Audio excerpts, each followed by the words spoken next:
Welcome to the Early Edge NFL Player Prop Show, brought to you by BetMGM, the sportsbook born in Vegas. I am your host, Eric Cohen. It is great to be here on a Friday at 5 p.m. Eastern. Whenever you're watching or listening to this, this is our favorite time of the week. So we are glad to have you watching or listening with us right now. All right, let's bring up the recap from last week. See how we did. Look at Proppy, 3-1. Nice week, Uncle Dave. 1-2. I was 2-2. But on the year, I will say this: we're all above 500. Uncle Dave one player prop above 500. I'm one above. Proppy 6 above. We will continue to do better down the stretch, I am confident. So let us bring in the stars of the show. First, we have the Fantasy Hall of Famer, the one, the only, Uncle Dave Richard from CBS Sports. Always glad to have him here. And then we have, I got a stat for you on this guy. Since January 1st, he's 550 and 408 in posted plays on SportsLine.com. That's 57%. He is up 58 units on the site. I hate to be the spoiler here, but nobody is close to Propstarz in that category on SportsLine.com. 58 units since January 1st. I just want to point that out. That's what we have here on this show: a Hall of Famer and a top prop expert, and then this guy. That's what makes this fun. So, guys, glad to have you here. And let's get right to it. Normally, we start with running backs or wide receivers. Today, we're going to start with the quarterbacks. And Proppy, we're going to go to a guy that a few weeks ago nobody was talking about for NFL Rookie of the Year. And now his odds keep getting shorter and shorter. And it's Bo Nix in Denver, who's on the road at Las Vegas. Which way are you leaning? Yeah, before we get to that prop, I want to first preface by saying hello to both of you gentlemen. Also apologize for any background noise. I am once again streaming from the beautiful A Casino and Resort. However, I am out in the public right now. So if you see some people walk by me, we're out in the thick of things. But did want to bring up, since we're speaking about quarterback props, gentlemen, my buddy Dan, who went 1-0 on the show last week with the Russell Wilson INT prop. So we missed that on the recap screen, having Proppy's friend Dan with his first 1-0 pick. But let's talk about Bo Nix, guys, who I think has a great chance to go down as potentially the best quarterback, at the very least the second best quarterback in this draft class, despite being taken as the sixth quarterback selected here. Bo Nix, after a really rough early part of the season, has really looked phenomenal over the last couple of weeks, really culminating in that matchup against Atlanta, where he basically pitched a perfect game. 4 touchdowns, 0 interceptions, only had like 4 or 5 incompletions in the process here. So I'm going to back him against the Raiders, going over 217.5 passing yards. The Raiders dead last in PFF average grade. So certainly a good matchup for Bo Nix, despite not having elite pass catchers at his disposal. He is playing very good football, so I think we're going to ride the hot hand. And because of the early season struggles, the odds makers haven't quite caught up to how good Bo Nix is playing presently. So I think it's a good spot to take advantage of the rookie quarterback here. Fair enough. All right. Uncle Dave, go ahead. There's a chance that the Raiders will be without their starting 3 cornerbacks for this game. I haven't checked on the injury report for Friday, but I know through Thursday, none of Jacorian Bennett, Jack Jones, and Hobbs. I think it's Nate Hobbs. I'm not sure. Don't quote me on it. But all 3 of these guys might not play. That means that we're looking at a bunch of second stringers and inexperienced rookie and second-year corners on the field for the Raiders for Sean Payton to scheme against.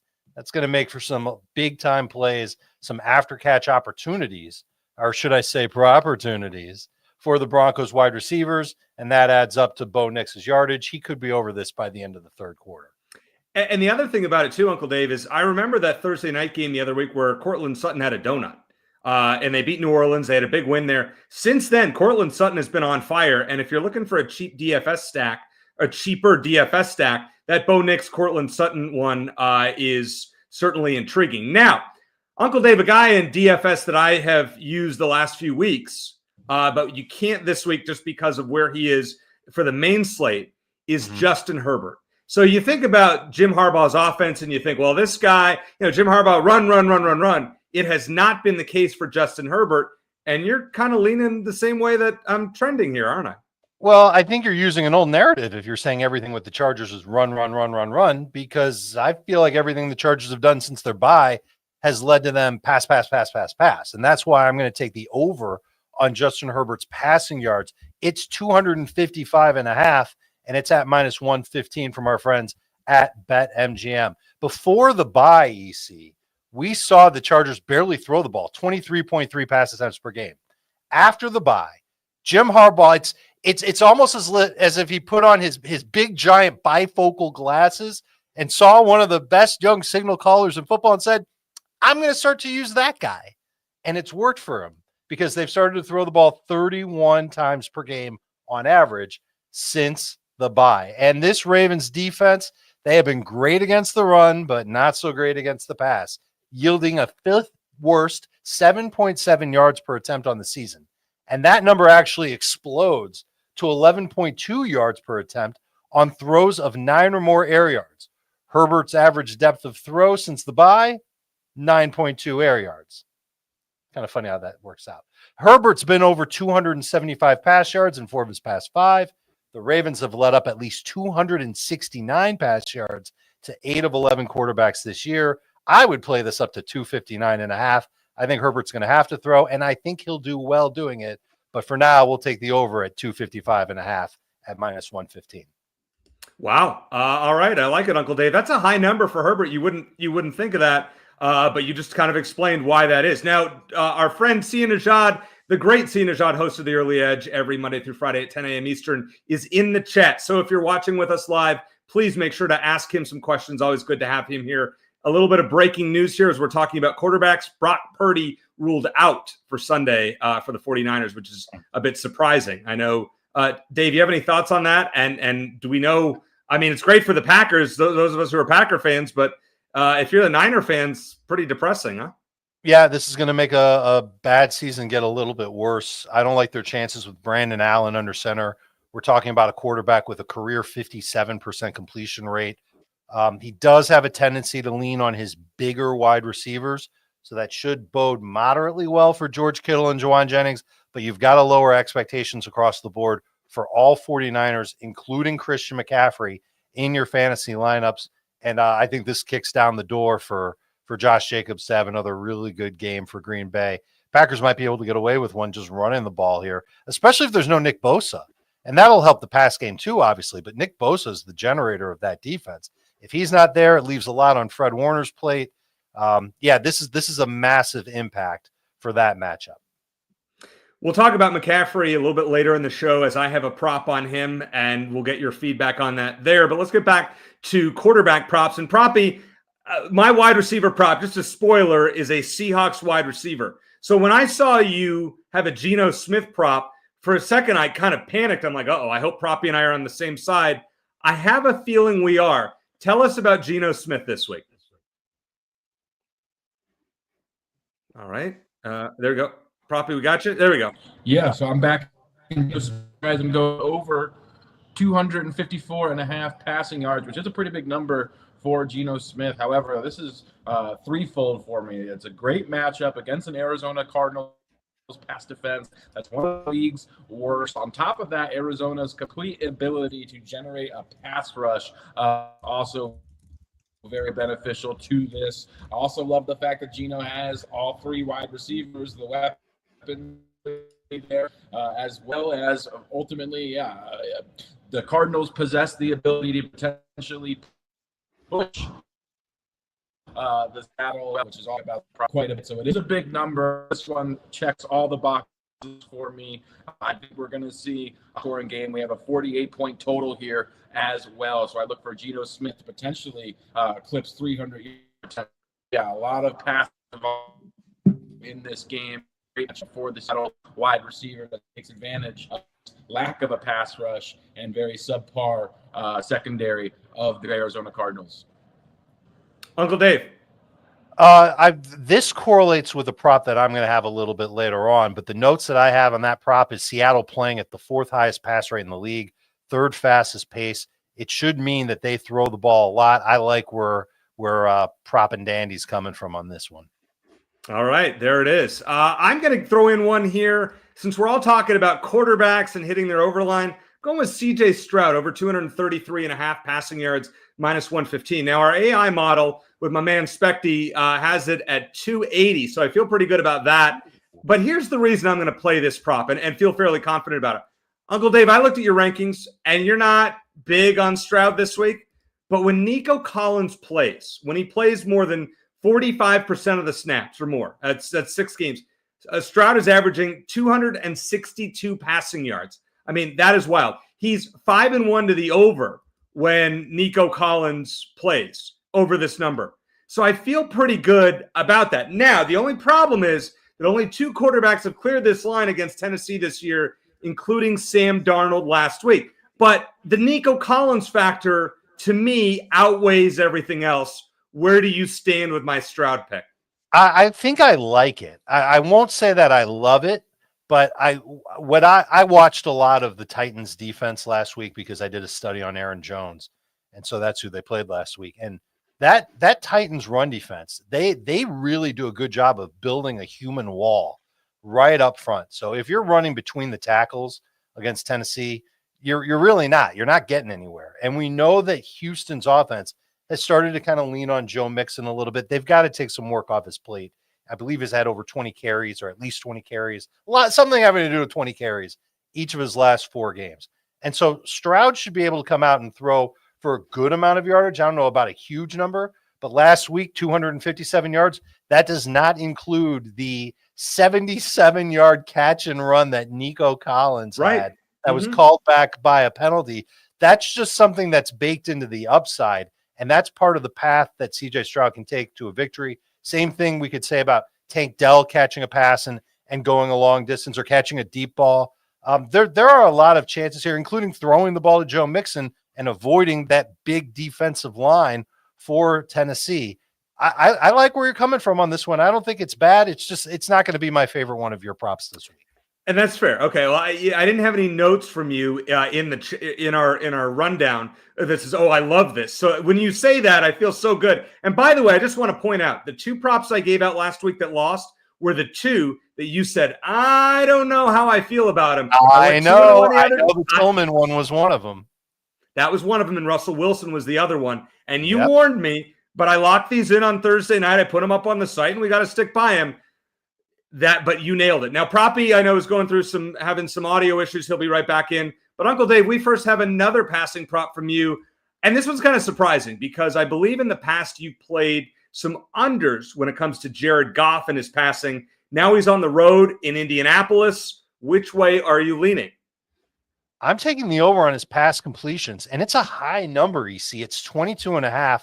I'm taking it at minus 125. So a little bit of extra juice and an inflated number, but this just goes along with the kind of thing that you just talked about. Remember, I tend to look at lines a little bit differently.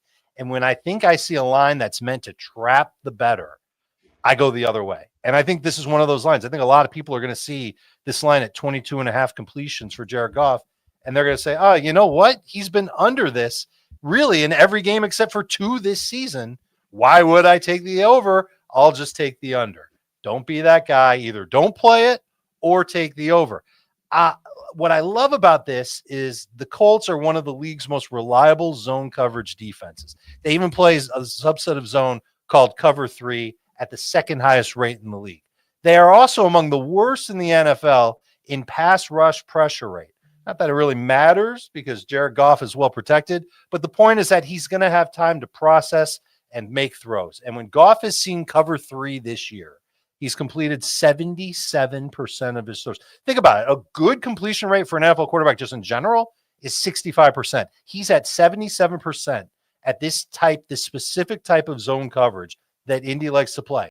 And when he throws against cover 3 without being pressured, that number rises to 83.5%. 83.5% completion rate. We've seen Jared Goff play efficiently this year. I think he's going to do it again against the Indianapolis Colts. And here's the other thing that I really like, and this is what I think is going to be fun, and this is what I ultimately think makes this over happen.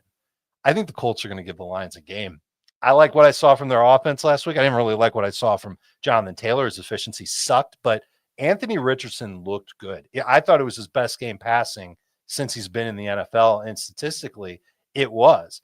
I think he can build on it, and I think he'll continue to run, and I think he's a handful for this Lions defense, which I think is they're good. I just don't know if they're ready to be put up in that upper echelon of great defenses in the NFL right now. So if the Colts give the Lions a game, that means Jared Goff's going to have to throw a little bit more. And if he's going to throw a little bit more and not get pressured, you're going to see him complete a lot of passes. Let's go over 22.5 pass completions at -125. All right, Dave. Well, it seems like we lost both EC and Proppy for the rest of the show. Fun. Hey, I had Hey, the man, under you know on one half of prognosticators, and now I lost that one. You want to too. know what? I know. You want to know what? His connection from the bathroom was a lot better last show, which it was tough to see it go out this way. But Right, yeah, well, I mean, on Audible now. This is kind of like a behind the scenes moment for our yeah, players. we want as well. Jake, I'm glad you're here. What are we gonna Thanks. Hey, we're going to give out the rest of the place, and you're going to field some questions from the chat because we're going to make it work because that's what we do. Awesome. So, I'm ready to do it. The first thing we're going to do before that is take a break and hear from one of our sponsors.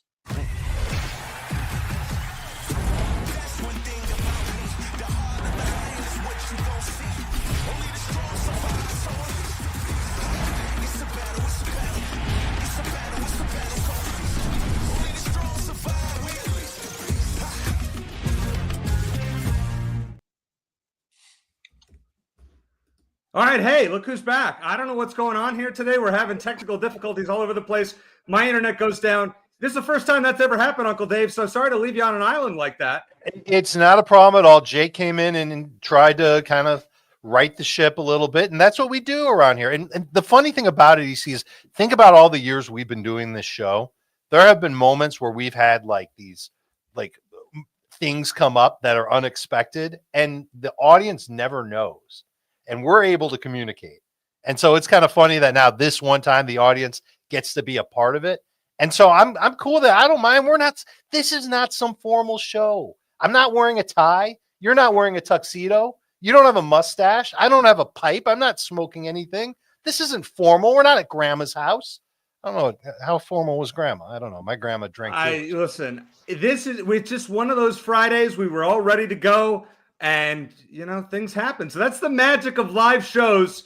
But let's get to receiving props. We're going to start with you, Uncle Dave. Still waiting on Proppy here. Dallas Goedert.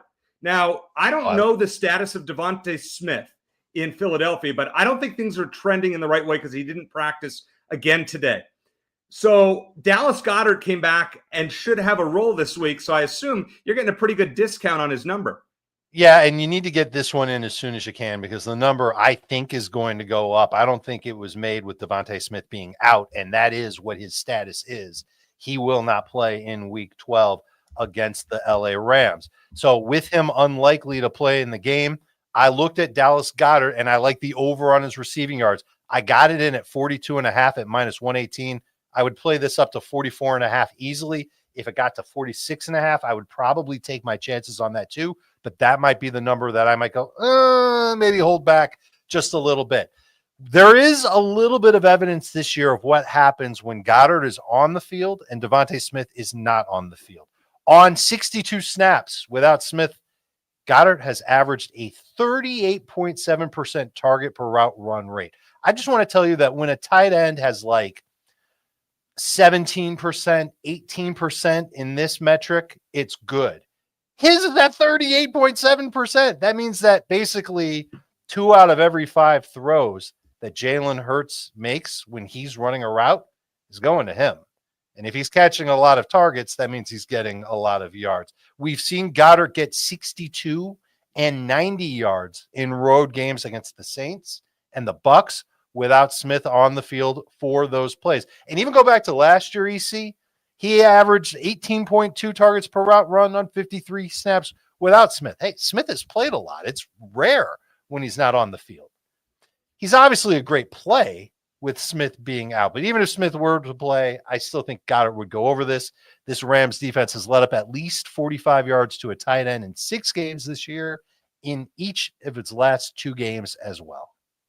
How high would you go on this one? Because if people are listening later this weekend, this line, they're probably not getting 42.5. No, I think 46.5 is where I would probably start scaling back my bet. But I kind of want a piece of it, even if it gets to like 49.5. I would want like really good odds, or I would go like quarter unit, half unit if it gets that high. How do you feel about A.J. Brown now in this case without Devontae Smith against a Rams secondary that's questionable? I mean, should be one of the top fantasy receivers this week, but as far as props go, is he somebody that we could ladder 100 yards and above? Yeah, I want to say yes to that, and this is the type of scenario where it could happen. I would have to go back and look in my database to see how A.J. Brown has done without Devontae Smith on the field, but I would imagine he would have a very high target per route run rate as well. I might hone in on his catches. This is going to be a game where I think the Eagles struggle to run the ball a little bit. The Rams have really started to step up in their run defense. It's their secondary that teams have targeted, and I think that that's going to need to happen for Philadelphia to take down this game. So the update on Proppy is his connection issues will probably not be able to bring him back in the show, unfortunately. So Uncle Dave, you and I will commandeer the ship as we go along. I'll make sure to get Proppy's plays in here. Let me say this for Proppies. He had 3 receiving plays and would have given us a lot here. He likes Will Dissly under 41.5 receiving yards at -110. He likes Cade Otton under 5.5 receptions at -145. Just let's start there with those two tight end plays. Dissly, the under 41.5, and Cade Otton under 5.5 receptions with Mike Evans back. Your thoughts on those off the top of your head, Dave? You know that I like Justin Herbert to throw for a lot of yards in this game, and Will Dissly has become one of his more regular targets since the bye. They started to implement him in the offense a little bit more, and Baltimore is going to create a challenging matchup for Dissly. When I watched Dissly play, I didn't see him necessarily do anything special talent-wise. He was just a veteran tight end on the field who was beating zone coverage. And we'll see if the Ravens continue to use a lot of zone or if they go heavy in man coverage against Herbert and the Chargers. That would be interesting if they did do that. I will say this, Dissly has had 41 or fewer. Note that number, 41 or fewer receiving yards in 3 of his last 4 games. Usually when I see something like that, it makes my mind wander. I don't know why I hit my glasses. I meant to hit this, not this. It makes me wonder if the line is designed to make you go one way or the other. I wouldn't play it myself, but because I expect the Chargers to throw a lot, I don't like saying this. I would go the other way of Proppy, which means that it's probably not a winning bet for me to do. So you can go get the full explanations from Proppy at sportsline.com. He wants to point out that Dissly has only eclipsed this line in 2 of 10 games this season, and the Chargers pass catching group is as healthy as they have been all season. So he just wants to point that out, and you can read his full description on sportsline.com, as well as the Cade Otton one, which he's playing. He has his under receptions here and under 51.5 receiving yards, which he's giving out at sportsline.com as well. So Proppy's over for his receivers. Demario Douglas over 3.5 receptions at -135. He's played Demario Douglas a few times this year, but I'm going to go to a player for my over for receiver prop.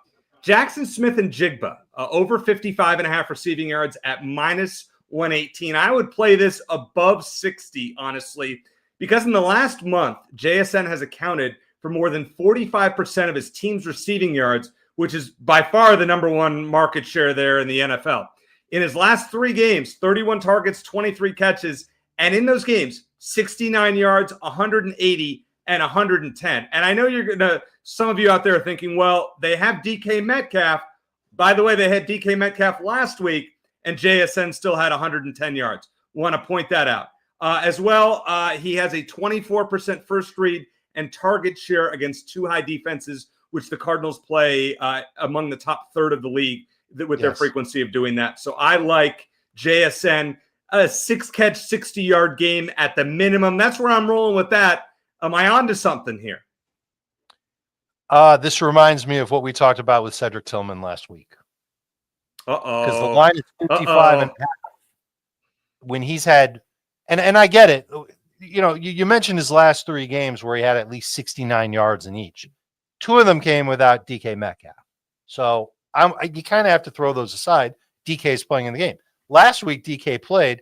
JSN really didn't get hot until the 4th quarter. And then when he got hot, he went, hold on, I have to do and this is for Proppy, nuclear, and he had triple digit numbers in yardage and double digits in catches.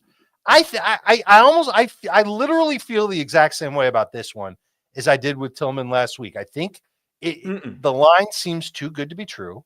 And yet at the same time, I could very easily see JSN get to 60, 65 yards. I wouldn't ladder this, but as far as just like a line that seems surprisingly low, like could he go over it? Sure. But the odds makers usually don't make lines like this. There's usually some method to their madness. Yeah, that's what I was concerned about when I saw it. I thought, okay, this line should be around 65, and I think it will go up as the game gets closer.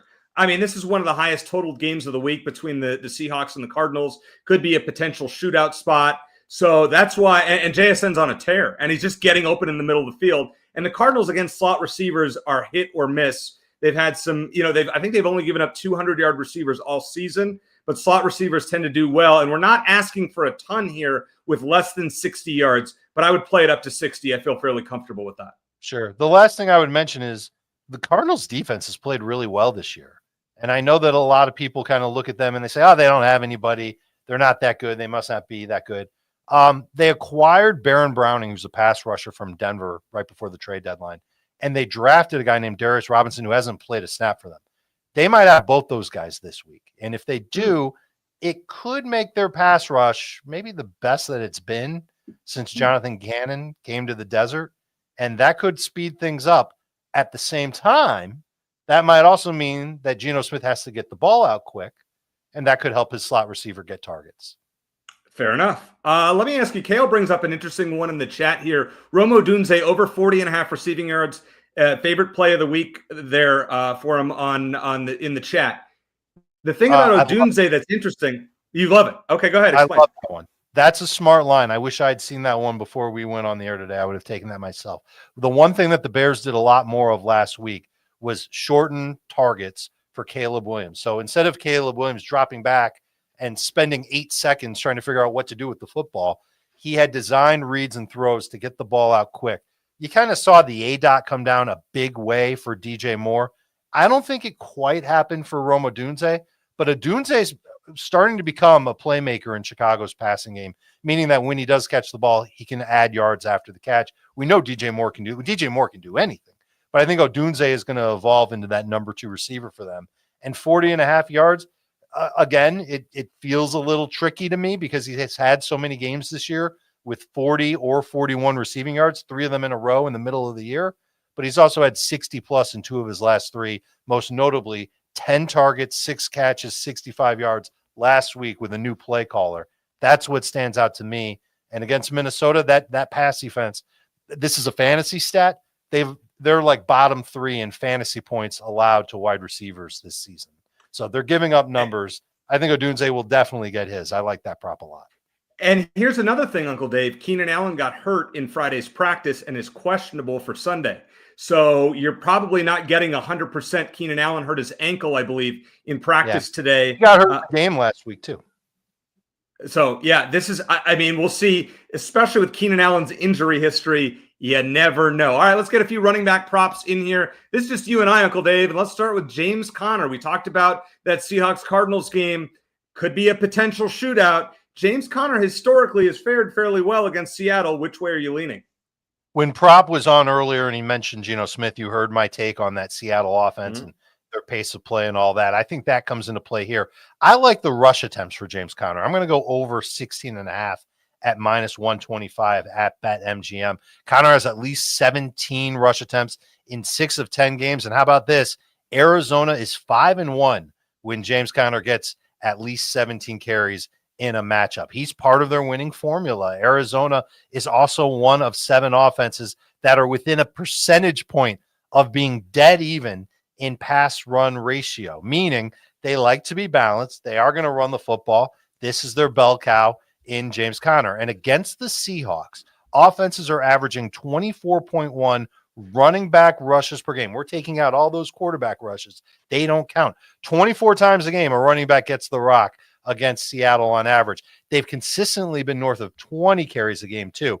4 straight running backs have had at least 17 rush attempts against Seattle. That was enough for me to take the over on Connor. 16.5 rush attempts at -125. I like it, Uncle Dave. That makes a lot of sense. I'm not sure you're going to like my next one. I'm making this the only 1.5 unit play that we're giving out on the show this week. When I saw this number, I said, it's not right. Christian McCaffrey, over 110.5 rushing plus receiving yards at -118. So last year against the Packers in the divisional playoff game, he had 24 touches for 128 total yards. Thus far, in 2 games, he had 19 touches, then 23 touches. So he's getting the volume. We know Purdy, as we talked about earlier in the show, he is out this week. It is the Brandon Allen show. You know what that sounds like to me? Let's hand it to Christian over and over and over again, and let's dump it off to our best player over and over and over again.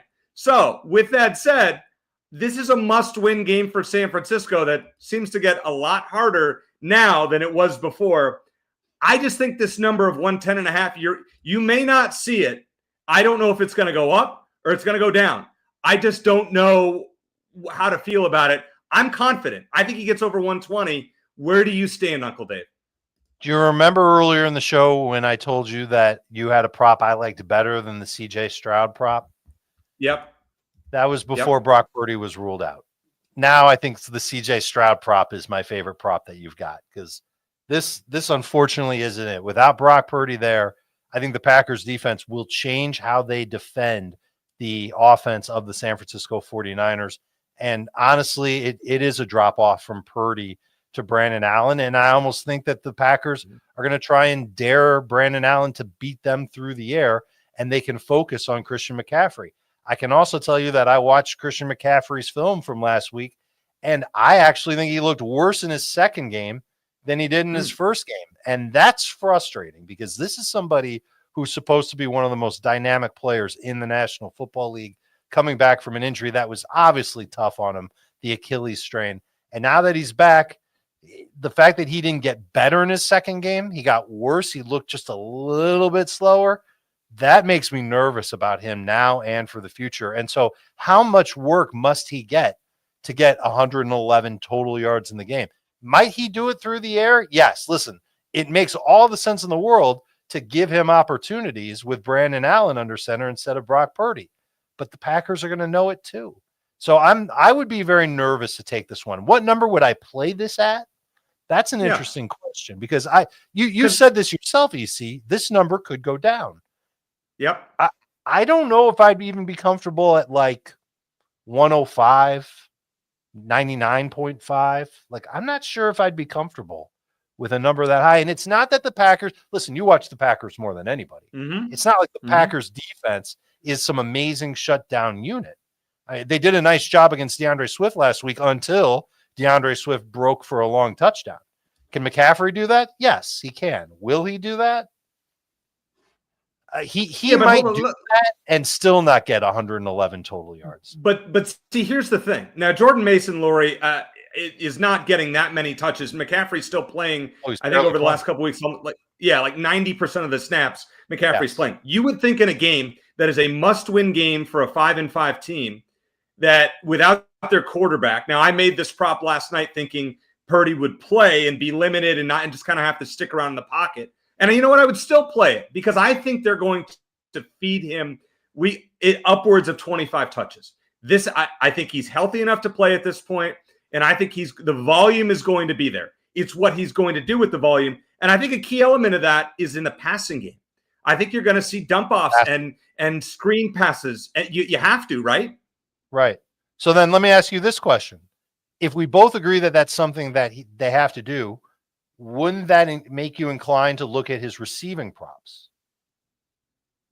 Yeah. Well, now everything's off the board right now as we speak, because this Purdy news just came down.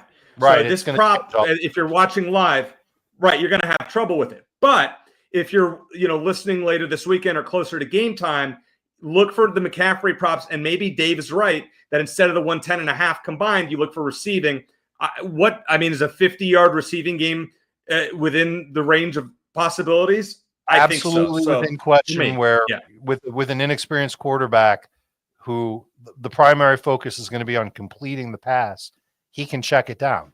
And I think Green Bay would settle for a lot of check down passes against San Francisco, given all the wide receivers that they have. Let's talk about your last rushing prop, and then I'll have a kicker prop after the break here. But your last rushing prop, and this one's really interesting to me. It seems like a bad line, Dave, because Jaden Daniels hasn't been doing a lot with his legs lately. Is he still hurt? And Washington's trying to protect him? Because this number of 7.5 seems high. Which way are you going with it? Maybe I'm going to play myself here, and maybe I should be taking the over because the line does seem high.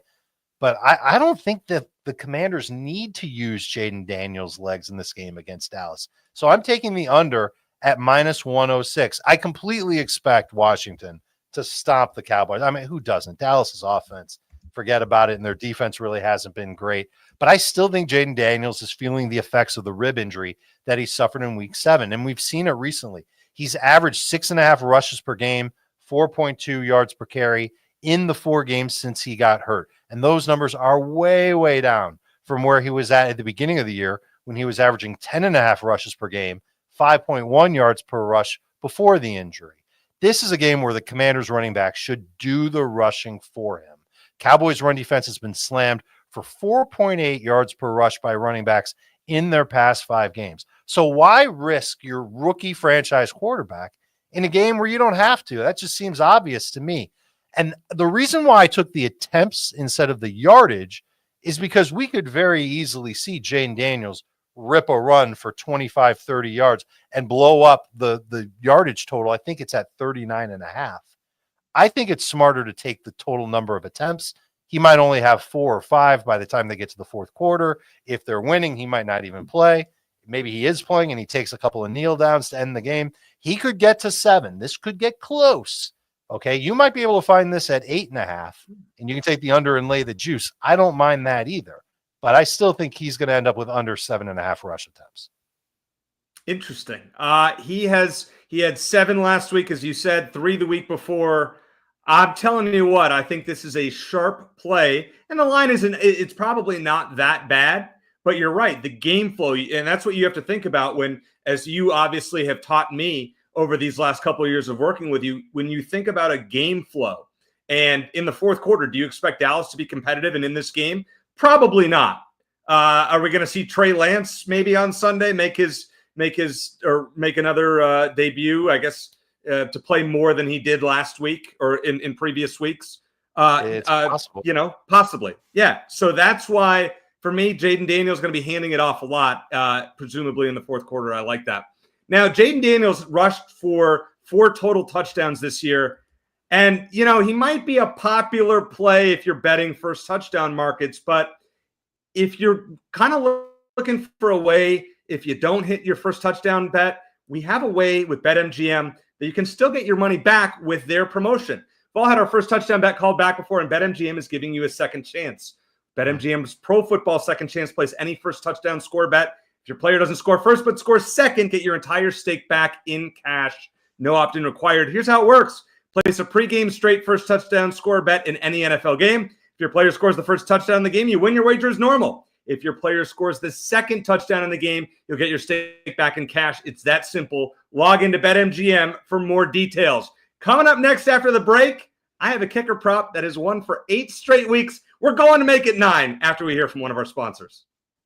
CBS Sports HQ, giving you college football coverage unlike anyone else. We're talking Big Ten. Pre- and post-game coverage. Are you encouraged with the way that this team responded? Along with breaking news. A lot of movement in the rankings this week. Highlights and expert analysis. That streak could be in jeopardy here. Sure. What was your main takeaway from this game? How impressive was his domination? That really changed the football game. Let's go ahead and have some more fun. Another wild ending. The chaos continues. Turn to CBS Sports HQ. All right, first of all, before we get to my kicker prop, if you are a SportsLine member and you're not on the SportsLine Discord, you're missing out. It has blown up. We are over 1,000 members on the SportsLine Discord, and we just launched early last week. Experts are in there giving their picks that maybe you're not finding, in addition to the site or more analysis than with what you're seeing on the site. In real time, you can chat with, I know Matt Severance is in there a lot. Larry's in there a lot. I think Proppy has been in there. Mike has been in there. Uncle Dave, we need to get you in there a little bit. I'm in there every so often. Check that out. The SportsLine Discord. It is awesome. If you are a SportsLine member and you haven't linked yet, go to the front page of sportsline.com. There's a little widget on the right side of the homepage. Click on that and follow the instructions from there and get set up. So take a look at that, the SportsLine Discord. All right, let's talk kicker props. I have one for you before we get to the recap. It is Matt Gay over 1.5 field goals at -105. He's hit this 8 weeks in a row, Uncle Dave. How can I bet against it? Sometimes the trends don't lie. And by the way, Detroit, you may say, oh, the Lions defense, they don't give up field goals. You're actually wrong, because in 5 of the last 6 games, kickers have multiple field goals against the Lions. So at -105, if I could make this a 5-unit, all right, maybe not that crazy. It's a fun trend. Check that out. Jeremy, I know in the chat, you know what it's all about. Moneymaker Matt. That's what we do. I go to the sports book on Sundays. You know what I was betting with a physical ticket. I'm old school. I like that. Give me that Matt Gay over. Last week it was -130. J-Rod says it's +102 at one of the sports books. On BetMGM, -105. That is good for me. So what I love about this is that you found a kicker prop with low juice, with a good track record. He's been making field goals, and the Lions have certainly been allowing opponents to kick field goals. The one thing that stands out to me is Shane Styken. I don't know how much he's going to want to kick field goals in this game, because he knows he's going to need touchdowns to beat the Lions, but it doesn't mean that he won't settle for field goals at times. I think Matt Gay can hit 2 of them. Call me crazy, Uncle Dave. One of my favorite spread picks of the week is Colts +7.5 here. I'm with you. The Lions on the road. Yeah. I just think the Lions on the road at home. Right. Because I think that game's going to be competitive, and I think you're going to see a lot of, back and forth there. Anthony Richardson, I know, is a popular DFS play this week. What do you think of him? What's your take on Richardson? He looked a lot better against the Jets last week than we had seen, before he got benched. I mentioned this. He probably had the best passing game of his career. Not that he's played a ton of games, because he barely played as a rookie and he's barely played this year, but I saw him make a lot of solid reads. He had good accuracy. I thought his footwork was fine. He handled pressure well. And there were even plays that didn't necessarily help the Colts, but there's one play that I remember. There's a cornerback that blitzed him. The cornerback is on him, and Anthony Richardson is still like moving to the sideline. Defensive back is on him, and he throws the ball away with the defender literally clinging to his body. So I think that Anthony Richardson's kind of just a different cat. If he continues to play with the calmness and confidence that we saw last week, I think he can end up being a really good quarterback in this league. You should want to have him on your dynasty team, but you might have missed the window to trade for him. Interesting. Good to know. Now, Gene, who says in the chat that I'm dreaming, I think the Lions are the best team in the NFL. I think, Dave, you'd probably agree with that, or very close to that. One of them, yes. With that said, it doesn't mean they're going to win every game by double digits. I think the Colts make this one close. Just a thought here. All right, let's get the Colts money line. No, I'm just saying 7.5, and if you can get that hook, I think it's a fair value. I think Dave's prop of Jared Goff, and I think Matt Gay, it all plays into this close game. I put it out on the site earlier this week as Lions 27, Colts 23, something like that. So I think it stays within that 7.5 mark. All right, let's bring in the recap screen and take a look what we have. Sorry that Propstarz had to miss out on this. He's had some connection issues. If you're joining us a little late, Uncle Dave is on Justin Herbert over 255.5 passing yards. Jared Goff over 22.5 pass completions. James Conner over 16.5 rushing attempts. Dallas Goedert over 42.5 receiving yards. Look for this line to go up without Devontae Smith. And Jaden Daniels under 7.5 rushing attempts. Proppy is on Bo Nix over 217.5 passing yards. And Gino Smith over 254.5 passing yards. He explained both of those when he was here earlier in the show. His receiving props are Will Dissly under 41.5 receiving yards, Cade Otton under 5.5 receptions, and Demario Douglas over 3.5 receptions. You can check out his logic at sportsline.com. I'm going with CJ Stroud over 233.5 passing yards, Christian McCaffrey over 110.5 rushing plus receiving yards for 1.5 units. I know it's a risky play. Dave and I talked about that a little bit earlier. Jackson Smith and Jigba over 55.5 receiving yards, and Matt Gay over 1.5 field goals for the 9th straight weekend. Can he get it done? All right, Dave, of all the plays that Proppy and I have here, what is your favorite of the 9 plays between the two of us that we put out? I'm really warming up to the Stroud one. I like the Matt Gay one, especially because the juice is low. If that juice was at minus 130 or higher, I wouldn't be on it. And I like Gino Smith over 254.5 passing yards against Arizona. And Bo Nix. And my favorite. How could I forget about dear Bo Nix? 217.5 passing yards. That's probably my favorite one of the bunch. And the one thing is, when you watch this show, make sure to go check the lines. If you find something that you like, go check these lines immediately. A lot of the time that I've noticed when it comes to Sunday morning, just before the games are about to get going, these lines have gone up, up, up. So if you're watching this on Friday, you're watching this on Saturday, get your picks in ASAP. Always a lot of fun. Just a couple of programming notes. Next week, we're going to be here on Friday at 1 p.m. Eastern. Not the typical 5 p.m. Eastern, 1 p.m. Eastern before the Black Friday game. We'll have some thoughts on that Chiefs-Raiders game. Thanks to producer Jake, who stepped in, got to make an appearance when my internet did its thing for the first time ever. Had internet issues, but Uncle Dave, you were a trooper throughout the whole show. So thanks to Jake. Thanks to you, Uncle Dave. For Propstarz, Uncle Dave, I am EC. As I always like to say, let's hit it big. Let's hit it big! Yeah! Good luck.